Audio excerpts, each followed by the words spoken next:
to our community webinar tonight, friends. Okay. Tonight we have Representation Matters, our literacy initiative that we have launched through our CARDS team. CARD stands for Celebrating Alum Rock's Diversity Squad. And we just had our team meeting right before this webinar. We meet once a month. These incredibly talented educators who dedicate so much of their time to helping to push out to every single classroom ways of honoring, uplifting, and centering the beautiful diversity that makes up this amazing community we get to serve, Alum Rock. This month's focus is Indigenous Native American Heritage Month. And if you are just joining us, wanted to go over, you can go down to the globe on the bottom part of your screen where there's the tools. If you don't see it right away, you could click the more and it should pop up, and go ahead and choose your language. Okay, and we will get started. Hi, my name is Wyatt, and I am the Diversity, Equity, and Inclusion Coordinator here in Academic Services. And our co-host tonight is Me, Shaylin Ordaz. I am a Cherokee Nation citizen. Shaylin Dawado, Chichalagi, just literally what I just said means my name is Shaylin. I am Cherokee. Thank you so much for joining us tonight, Shaylin. We're really excited to learn from you. I The hope first that I thing can be informative for everybody. That's the you goal. are, you're going to be. Here's our agenda tonight. So I will talk just for the first 8 minutes or so, because this is really about Shaylin and Shaylin sharing tonight. But I do want to ground us in some things for everybody to understand what our team is working on. So first, we are going to quickly go over the Representation Matters Literacy Initiative year-long plan and just take a peek at what we're doing each month. Then I'm going to share with you the toolkit that we pushed out, the instructional toolkit, which is grounded in our 7 essential understandings of California Indian history and culture, every single thing that we pushed out for this entire month. 10 pages of a toolkit, and all 9 books that went to every single classroom in the district are all completely, every single thing, designed, written, created by Indigenous and Native educators. That is the most proud thing that we have ever done. And then Shaylin is going to take over from there, and she is going to share with us about whatever she wants. All right. I wanted to start off with this amazing quote. I actually ran across this the other night. The Cherokee Nation had their first female chief named Wilma Mankiller, and I loved this thought. Thank you. You do teach at Shepherd, not Ocala. I can't believe I'm still living in last year, Shaylin. I'm so sorry about that. That's okay. But while you're paused in speaking for a second, something about Wilma Mankiller, just last year, around this time last year, Mattel made their first Wilma Mankiller Barbie, and it sold out so fast. It was crazy. I saw that when I was learning about her. She is what a force to learn about. I just loved this thought that she had. Whoever controls the education of our children controls the future. And so that is why I needed to immediately name that every single thing that touched this month's toolkit and books is Indigenous and Native designed, because that is exactly who should be in the driver's seat of controlling what our children are learning about Native American and Indigenous history and heritage. So I just wanted to quickly go over these. I gave a link here, and we'll be sharing these on our website, these slide decks. And so all of the links on this are live links, and anybody in the community can open them and learn about what we are teaching our students. So essential understanding number 1 is everything we do is grounded in the idea that there is great diversity among the 150 plus tribes in California, in their languages, their cultures, histories, and governments. Each tribe has a distinct and unique cultural heritage that contributes to modern California. I believe the live number of tribes that are federally recognized, so this does not mean every tribe that exists in California, but there are 209 in California alone and just over 500 in the United States. So to consider what diversity that means in just our state alone, it's one of the most powerful thoughts. Essential understanding number two, there's great diversity among individual American Indians as identity is developed, defined, and refined by many entities, organizations, and people. There is a continuum of Indian identity ranging from assimilated to traditional and is unique to each individual. There is no generic American Indian. And so this is a thought that Shaylin and I cannot stop talking about till late hours on the phone many nights is how do we even do a Native Indigenous Heritage Month? It's 1 month. How many days, Shaylin? 15? 15 school days. 15 school days. And in California alone, we are attempting to honor 209 cultures. That doesn't even include anybody who is not federally recognized, like our own Muwekma Ohlone, whose land our sites occupy. That is an overwhelming thought. And to also consider that many indigenous Native people in California are not of just heritage that is originated in California. They might be bi, multi tribal, racial, and there's over 500 in the nation, and that's only the federally recognized. Diversity is important, and it's important to honor individual identity. Shaylin, do you want to say anything here? I mean, you really summed up a lot of it. There's so much diversity within everything, and in particular in indigenous cultures.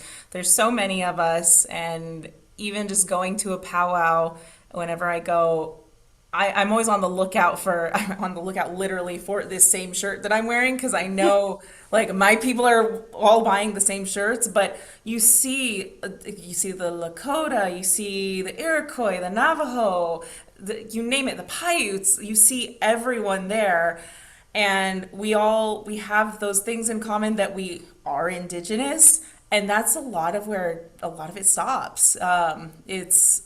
We have similar histories in regards to like the United States government and all of that, but our cultures, our languages, our of course specific experiences are just so different. And I mean, like we just said, there's only 15 school days in the month of November, so we'll do the best we can, but we're never going to cover everything. It's too broad. It's too broad. So, I mean, anything that interests anybody that we talk about tonight, please go look it up, do some research on your own, because I can promise you there is a ton of information everywhere.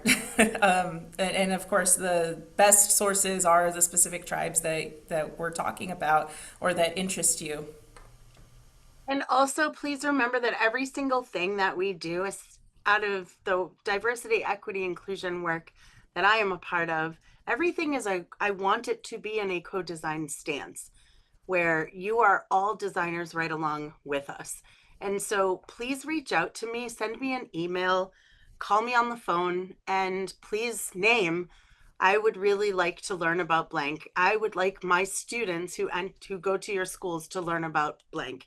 And we will reach that need. It is your voices that are the most important in deciding what we write into our ethnic studies curriculum, what goes into these cultural celebration toolkits, what books we push into classrooms. We want to hear from you. This is just the beginning, and we had to start somewhere. But from here, I really hope that it turns into much more of a co-design with all of you, community members and educators.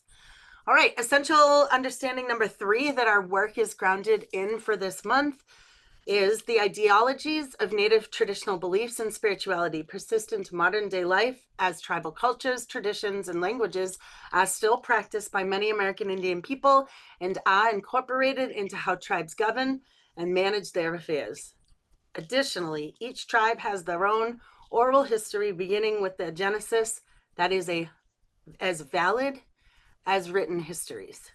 These histories predate the discovery, and that is in air quotes, of North America. These people have been here since time immemorable, immemorable, before memory, before history. And that is the only fact that we need to know that the knowledge that we honor is held only by our Native and Indigenous friends, community members, and colleagues. And so the only place that we go to for answers and for facts is to them, period. Thank you. All right, essential understanding number 4. There were many foreign and state and federal policies put into place throughout American history that have impacted California and Indian people and shaped who they are today. Much of Indian history can be related through several major policy periods. So I am taking a course right now that I attend every other Tuesday night with the California Indian Leadership, Educational Leadership Cohort. I almost have it down.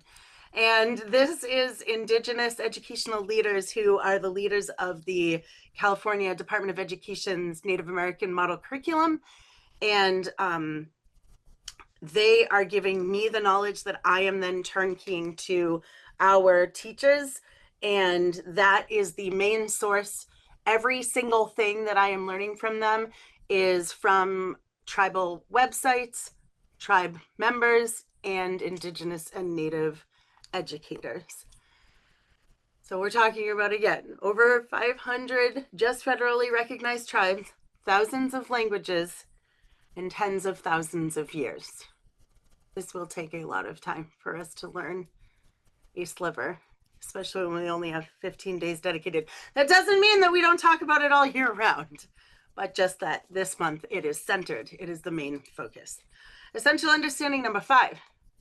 Reservations are land that have been reserved by the tribes for their own use through treaties and were not given to them. The principle that land should be acquired from the Indians only through their consent with treaties involve 3 assumptions. Number 1, that both parties to treaties were sovereign powers.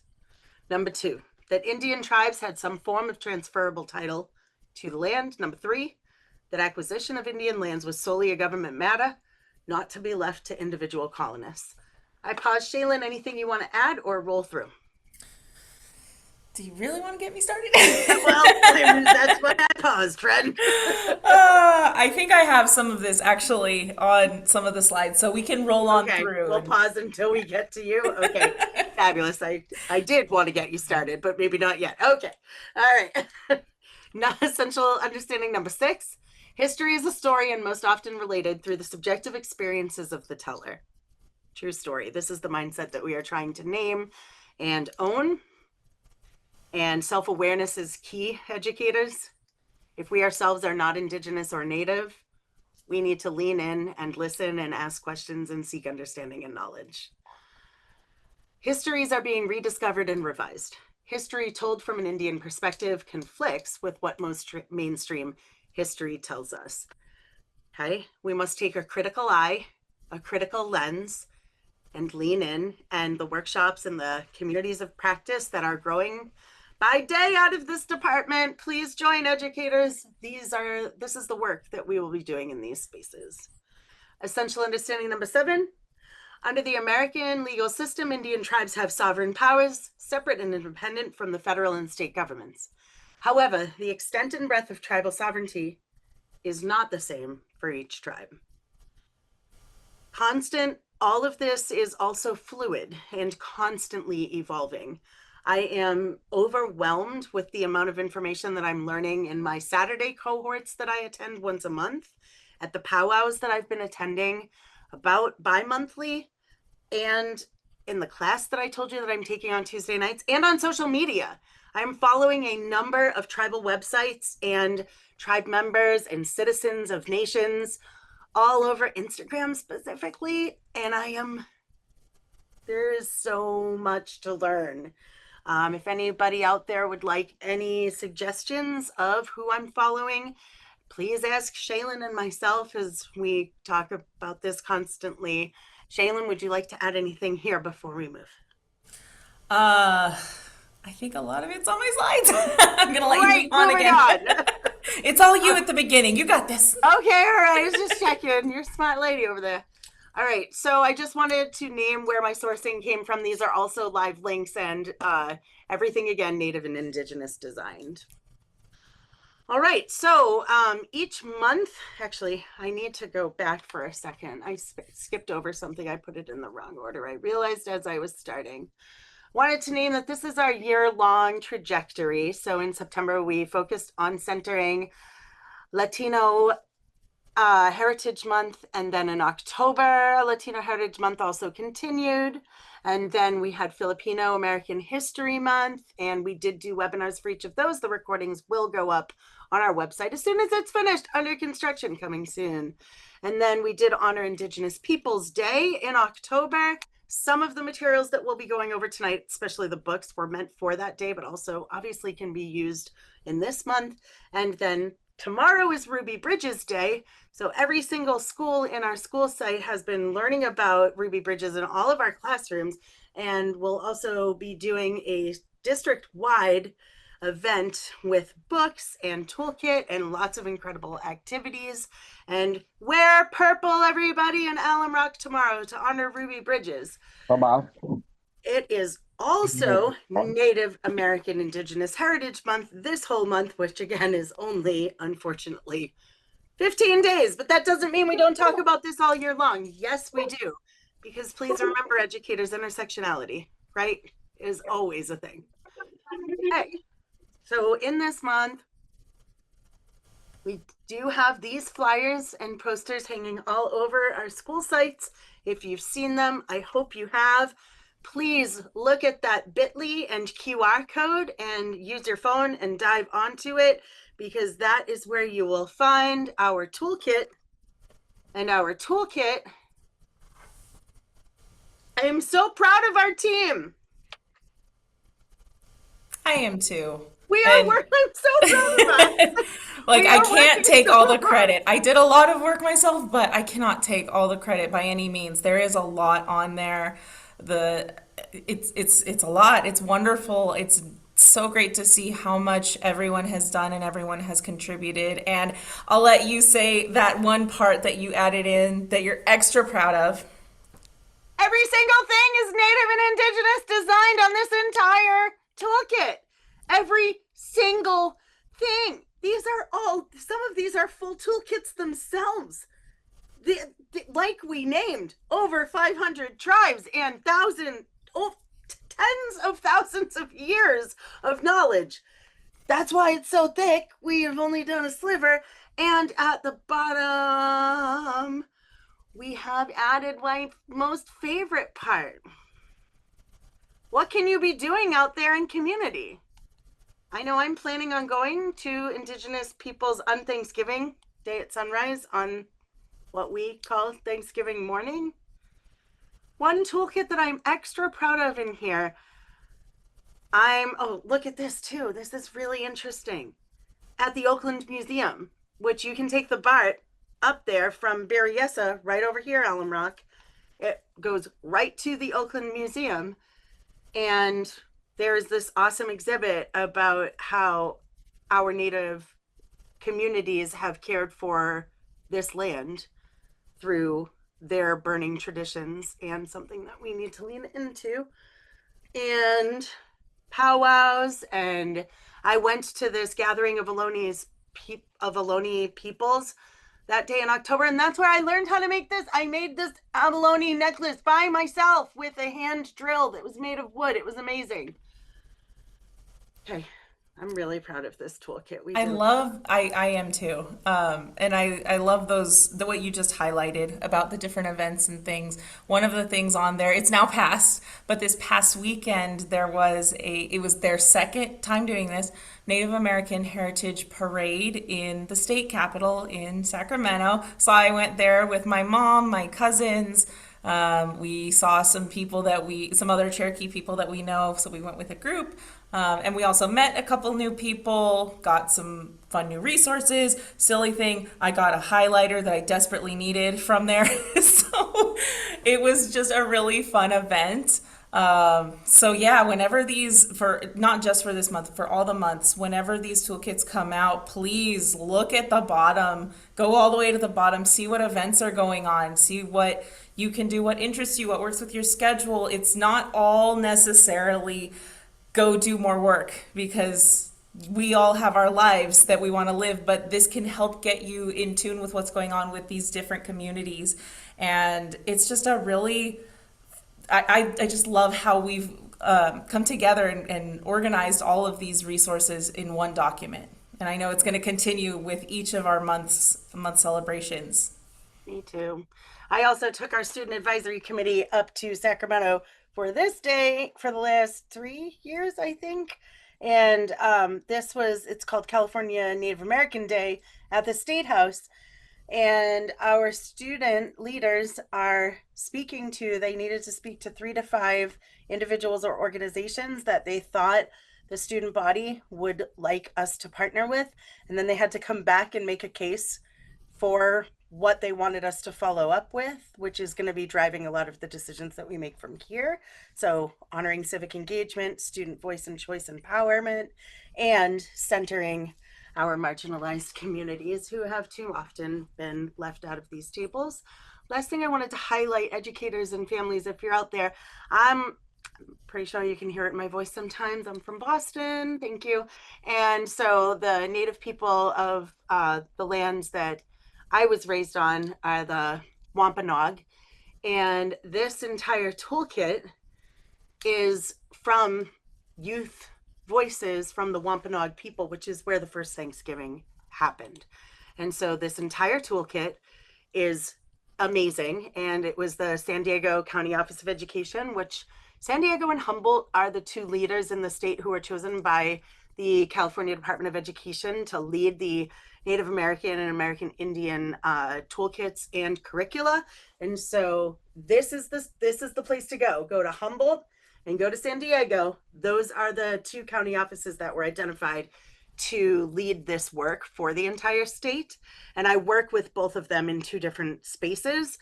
This toolkit is phenomenal. All grade levels, all things.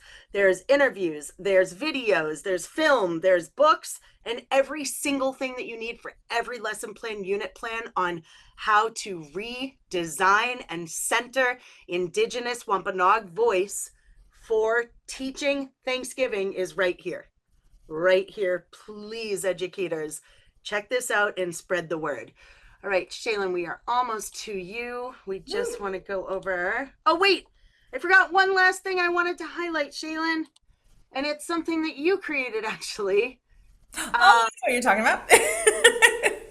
And we had it translated into Espanol. Our daily announcements. This is something that we're really trying to get rolling in every single school site classroom. We've now taken daily announcements to a new level. Thank you, Giselle Pastrado, for starting that train. They are now slide decks, and every single one of them is being translated into Spanish. We'll get there, Vietnamese. We're on our way. But Shaylin, do you want to say something about the way that you organize this? I don't know if I could say I organized it. I made it. I don't know about organized. Just because of how my brain works. I'm all over the place. But I tried to put a variety of things on these announcements. I think I probably started with some of as an Indigenous person, I started with some of the things that I'm like, okay, what do I really want people to know? And I started with things that, are digestible on that side of things, as far as, just generalized generalized commentary of like, well, we don't all eat the same things, but we do. A lot of us have what's called fry bread and Indian tacos. A lot of us have that. So I put things, yeah, exactly. There's that slide there. And so then I'm like, okay, I can't focus on just my tribe. There's too many. But of course, my tribe is going to be the one where I have the expertise in comparison with the others. So I tried to just put a variety of subject matters and different tribes. We've got stuff about sports. We've got some science, history of food right there. That's my girl. Film. Yep, all kinds of things in there. I wanted to do more. So when I asked you, like, so how many days are we looking at? And I'm like, dang it, just the I school know. days. Next year, even if we don't use them all, I'm gonna make more. I love that idea. And then give friends options. I love that. Yeah. Fabulous. Thank you, Shaylin. And, I just wanted to name that when you're doing any identity diversity work. It is my personal belief that from the inside out is always the most powerful. So I think that always centering yourself in unpacking and identifying your own identity and where it lives in this space will then bring more authenticity into as you go out from yourself. So thank you for designing it that way. All right, on to, I'm not going to go through these slides. I'm just showing you that again, when these are on our website, you'll be able to see these are the books that went to every single classroom. So for TK to second grade, these slides are also linked at the top of every single toolkit that goes out. Our friend at Scholastic, Wes Baker, created these slides for us that go with every book.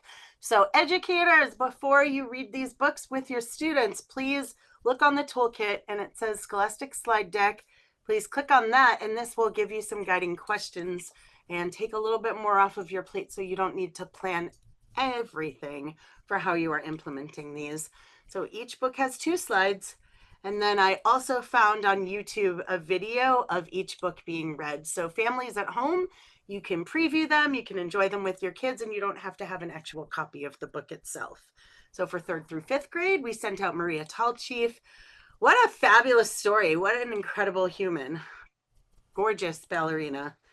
Mammoth, Broken Bones, and Broken Stones was for 6th through 8th grade. So some really important nonfiction here. And again, a video that's being read to you. So those were actually sent for Indigenous Peoples Day in October. I thought I'd include them here because you can also use them this month or whenever.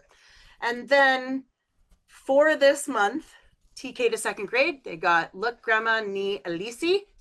And I found a video of the actual author reading this book, and I know it's in the slide deck somewhere, but maybe I put it in the wrong order. Oh, and no. It's amazing because he starts off in his own language, and it is Cherokee. Hi, Shaylin. That's what I was hearing earlier, isn't it? Yeah, you were. So we know it's in here, but it's yes. Probably going to pop up in a second. Sorry. Yeah. First left, Welcome Baby went to TK to 2nd grade as well. Oh, there he is. Okay, this book. Sorry, I'll change the order in a minute. A Boy Called Slow, The True Story of Sitting Bull, 3rd through 5th grade, and the book being read.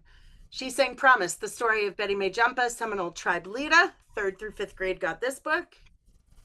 And there's the video, Crossing Bachito. This went to 6th through 8th grade. This is really fascinating because this is a story of intersectionality that is between African-American Black community and also Choctaw, I believe. Yeah, Choctaw. So a lot of African-American and Black communities also joined into Native communities. There's really amazing and powerful history in that. The Buffalo Soldiers is one piece of history that you can dive into there. A good friend of mine's father is a Buffalo Soldier, and I learned a lot about this from him. So this is a really beautiful intersectionality book that can also be brought back around come Black History Month, which we're starting in mid-January, FYI. Then we have, so here's that story being read. And then we have, for 6th through 8th grade, we also sent out Cornerstones of Freedom, the 3rd series, Trail of Tears. And my friend, it is time for you to take over. I will be turning off my video, centering you, Shaylin. Have fun. Let me know if you need anything. I am here as always. Great. Well, thank you.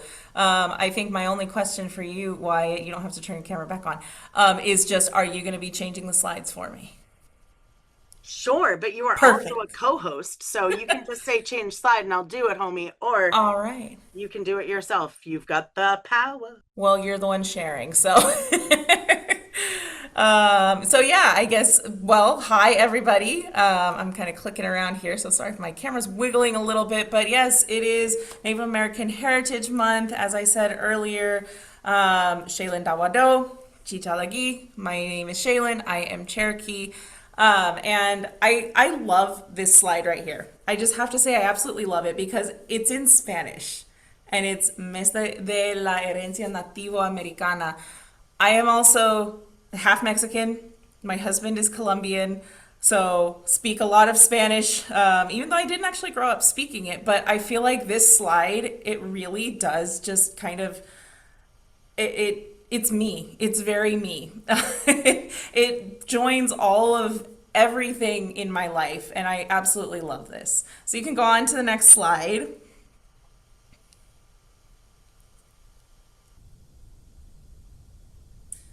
Awesome. So I actually have a book and a story for you guys. Not one of the ones that we mentioned. So I am Cherokee, as I said, and I have this book here. It is called Cherokee Stories of the Turtle Island Liars Club. So what's really interesting that I learned from this book, because although I'm Cherokee, I don't know everything.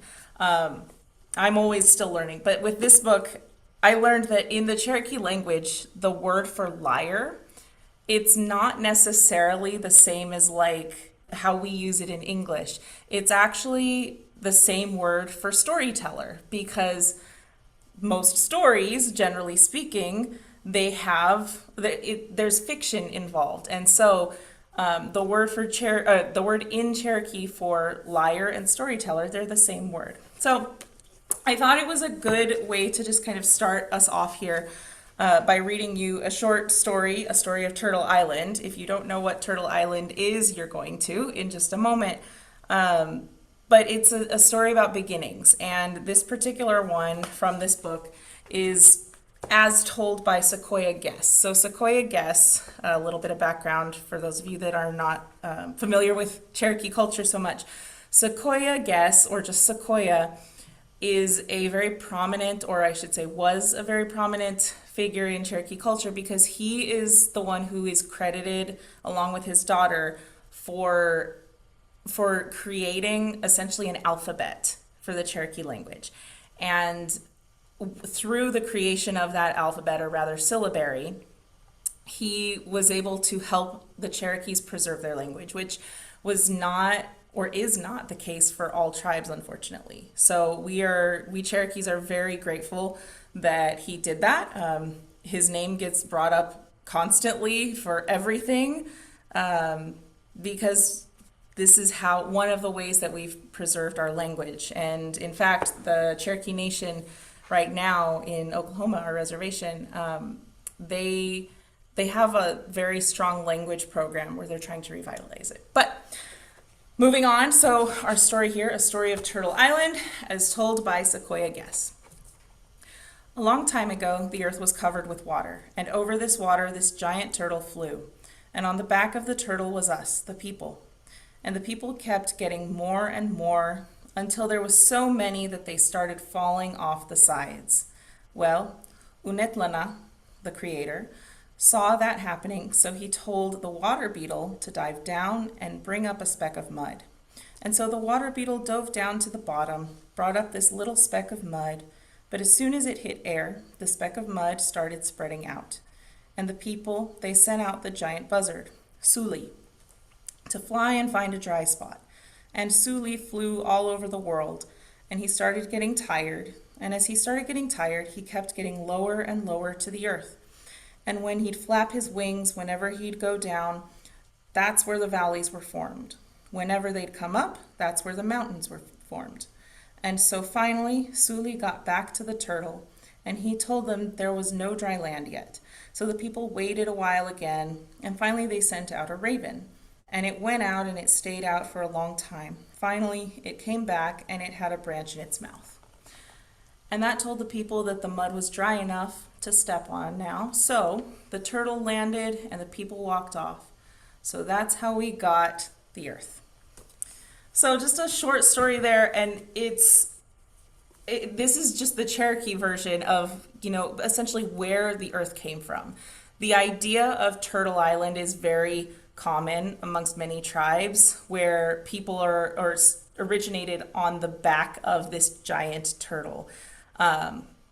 So if you ever hear a native person talking about Turtle Island, where we came from, that's what it's referring to. Next slide, please. Can I just add really quick? One thing I wanted to say is educators out there, this is an amazing way to bridge a gap that we have on your maps. And anytime that you're referring to any part of the Americas, just also name it as Turtle Island. The Americas are also referred to as Turtle Island. So there is one simple way to honor Indigenous perspective in our teaching. I love that. Thank you. Oh, I love this. So, Indigenous, Native American, American Indian. Which one do you use? When do you use it? I know Wyatt has some more information on this because she is taking these classes. But from my experience, generally speaking, they're all correct. And it really comes down to who are you talking to. In my family, for example, we have no problem just saying we're Indians.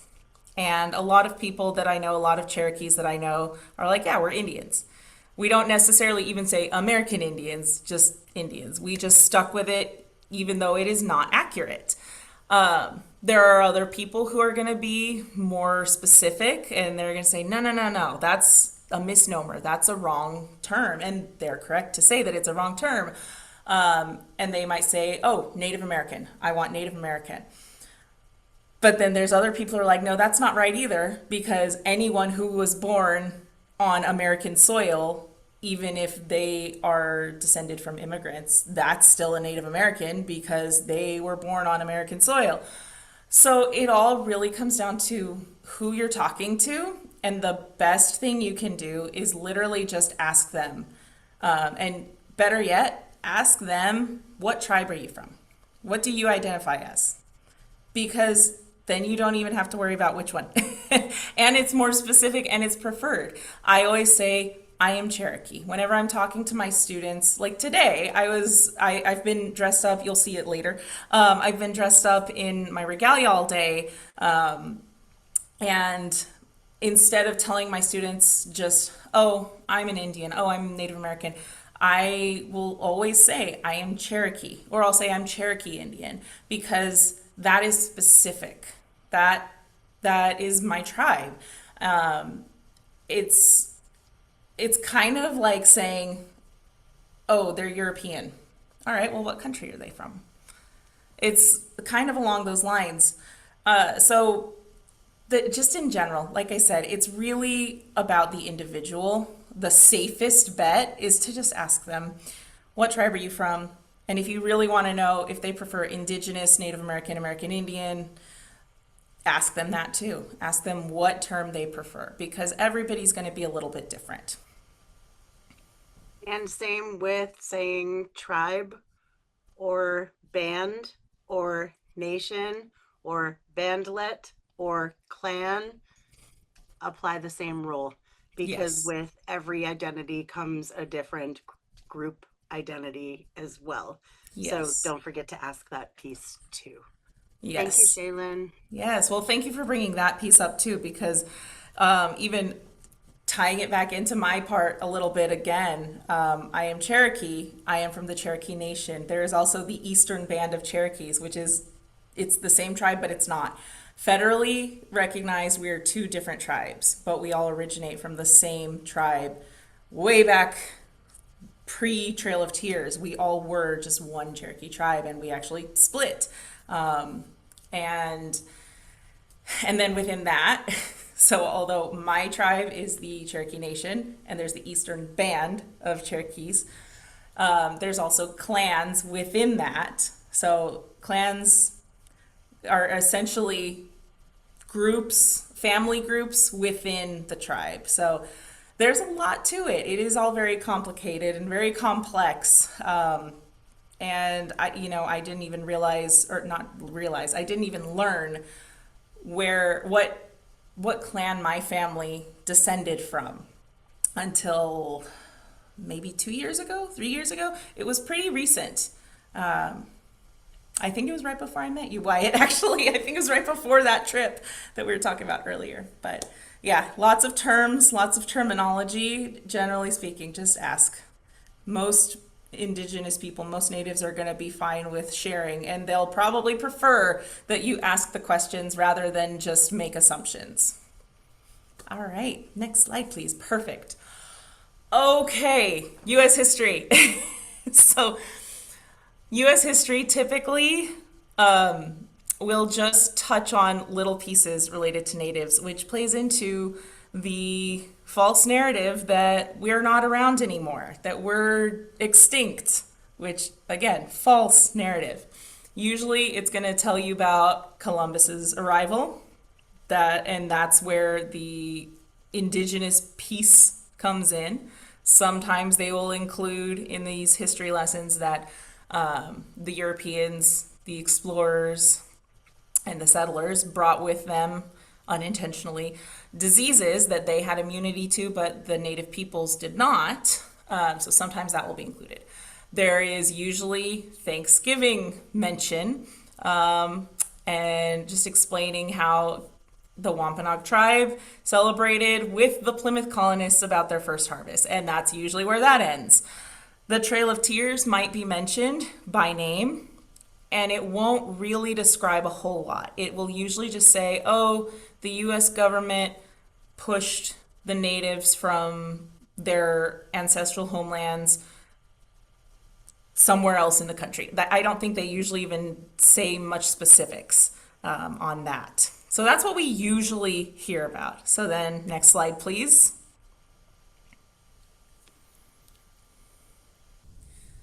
Here's your reality. And this is just one slide worth. There is so much more to it. They don't say anything, the history books don't say anything about prior to Columbus's arrival. And every tribe is going to have their own specific stories, their specific history from, well, from everything, but in particular prior to the Europeans. It doesn't really, the history books don't really say much about the actual physical harm that came to natives beyond the diseases. But sadly, there was killing, there was slavery, there was the emotional part of it, of them being viewed as savages, which then fueled the physical violence. It doesn't say anything really about the specifics of the Europeans and the settlers and the colonists and their actual takeover, because that's what it was. It was a takeover. Usually when you're hearing these things and learning about U.S. history in those beginning decades, you're thinking and imagining like, oh, the natives were there, and then just suddenly they're like not there. That's usually how it's kind of portrayed. But there were so many pieces to it. There was literally Europeans just being like, this is mine now, I'm going to build here, without anything beyond that. It doesn't talk about treaties that oftentimes, most times, were not adhered to, and even to this day are not always adhered to. The first Thanksgiving, a lot of details are left out. In fact, the Wampanoag were not invited to it. So all of the stories of, oh yeah, they were celebrating the first harvest together. The Europeans were, the colonists were, but the Wampanoag were not. The Trail of Tears, there's a lot of details with that that are left out. A lot of times you just imagine, okay, everyone just walked from one place to another at the end.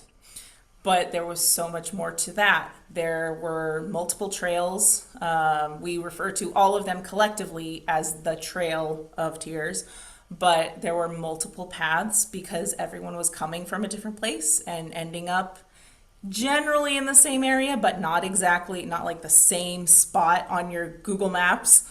And so there were a lot of different paths, including some by boat, by river. The start of it was during one of the worst winters on record. So a lot of natives died just from exposure. This is still as they were dealing with diseases, and for a lot of these trails, they were being escorted by U.S. soldiers who were not the nicest. I can leave it at that. They were not the nicest escorts.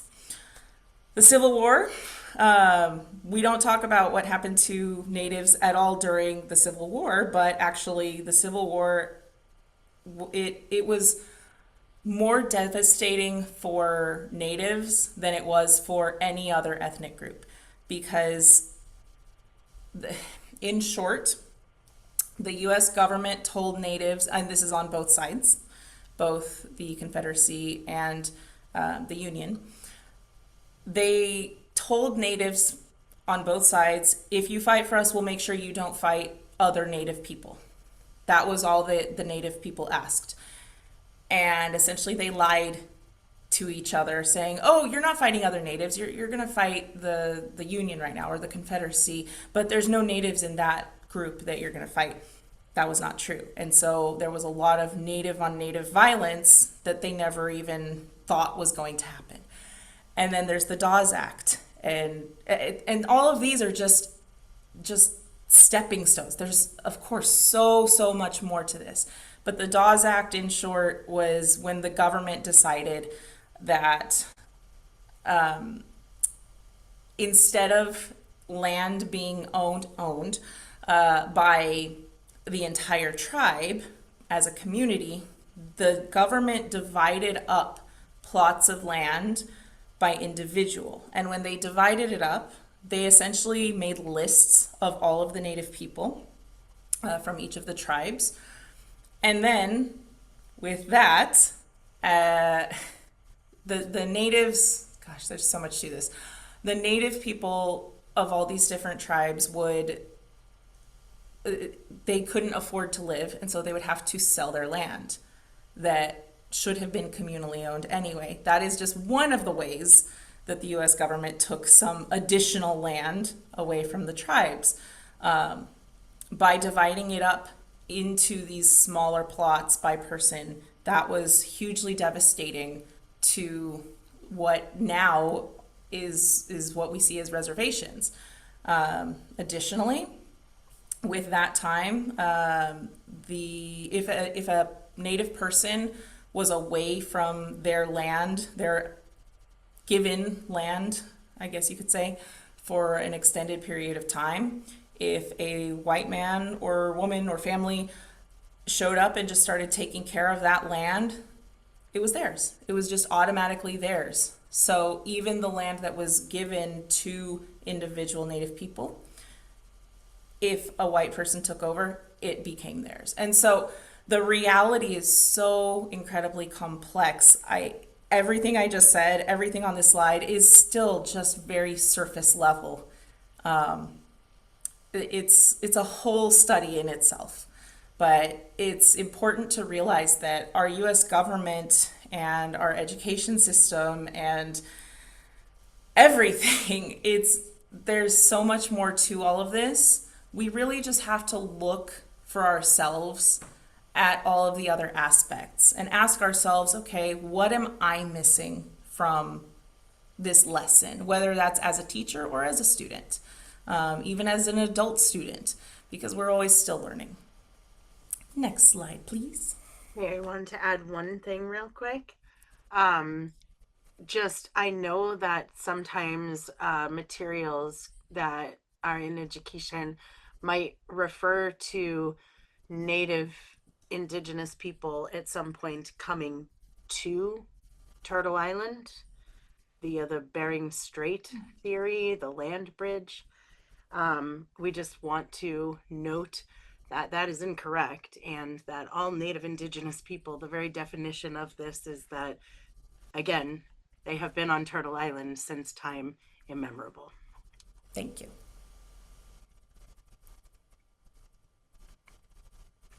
So, moral of the story here, we are still here. My students today, just using this as an example, my students today, not a single one of them understood until I said it why I was dressed the way I am today. And that's okay. They don't know. It's our job to teach them. And so, I explained to them, well, I'm wearing moccasins. I'm wearing what's called a ribbon skirt. My shirt says Cherokee, not because I like Jeeps, but because I am a Cherokee. I'm wearing beaded earrings because that is one of the styles. And so I went through all of this with my students to show them, like, I am a Native person. And I'm not just saying it to say it. I go to the powwows. I do the things. I have the clothes. I don't speak a lot of language, but I speak a little bit of language. And so we're all just wanting to make sure that we're still here, that our students, that our people, our friends, our everybody knows that we are still here and we still exist. And we're more than the stereotypes. We, even right now, as I'm dressed in some regalia, I am not dressed in the stereotypical way to do this. And so it is time for a fashion show. It is. Okay. So Wyatt's on the other side here. I'll let you guys see. So let's see. Go ahead and back the camera up. There we Tell go. me if Yeah, I'm- so you guys tilt up for now. There we go. So you can see my Cherokee shirt. This part right here, actually we can probably get close to that. This, what looks like a CWY, that's actually Cherokee lettering, Jalagi for Cherokee. And I just love this shirt. I love this side thing. That is our Cherokee Nation seal. And then we've got the ribbon skirt with my chair so you can see a little bit better, and then go and tilt down and see some of that. So a ribbon skirt is very, I guess, new traditional, you could say, where a lot of Native women will wear these, whether they're dancing or just walking around. But I loved this, love the color scheme of this. And then let's see, how can we get the shoes? Up on the that. chair. All right. Hey. Told you guys it's a fashion show. Let's see, tilt that way. I think we're good. I think we're good. So I've got my moccasins on right now. Just imagine the other one matches. So they are leather. They are full leather. There's different designs. These ones are purchased from a larger company, but there are people who still hand make moccasins. So, and then of course, oh, thank you. It's right here. So this is a shawl. They come in different sizes, but it just, a lot of times the shawls are used in traditional dancing. I won't dance for you. I did not learn how to dance.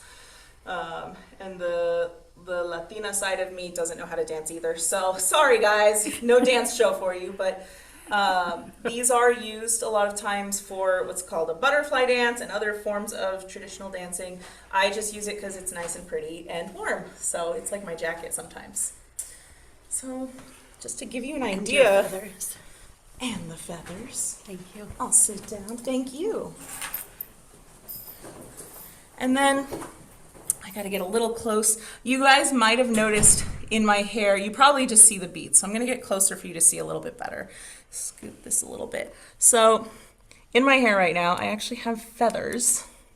So feathers are a thing, but they're not the only thing. And it's, I was saying earlier to the cards team that this week, last weekend and today is actually the first time I have worn these feathers. So I haven't had feathers be part of my outfit for ever. I don't know if there ever was a time. So again, we are more than our stereotypes. We are much more. The headdresses that you see with fashion, a lot of times they like to steal that fashion. Headdresses, it depends on the tribe, of course, but typically you're going to see that on chiefs and war chiefs and really the higher ups in different tribes. Teepees, only for certain tribes. Like the Cherokee people, we didn't use teepees. We didn't. That's a very Plains Indian thing.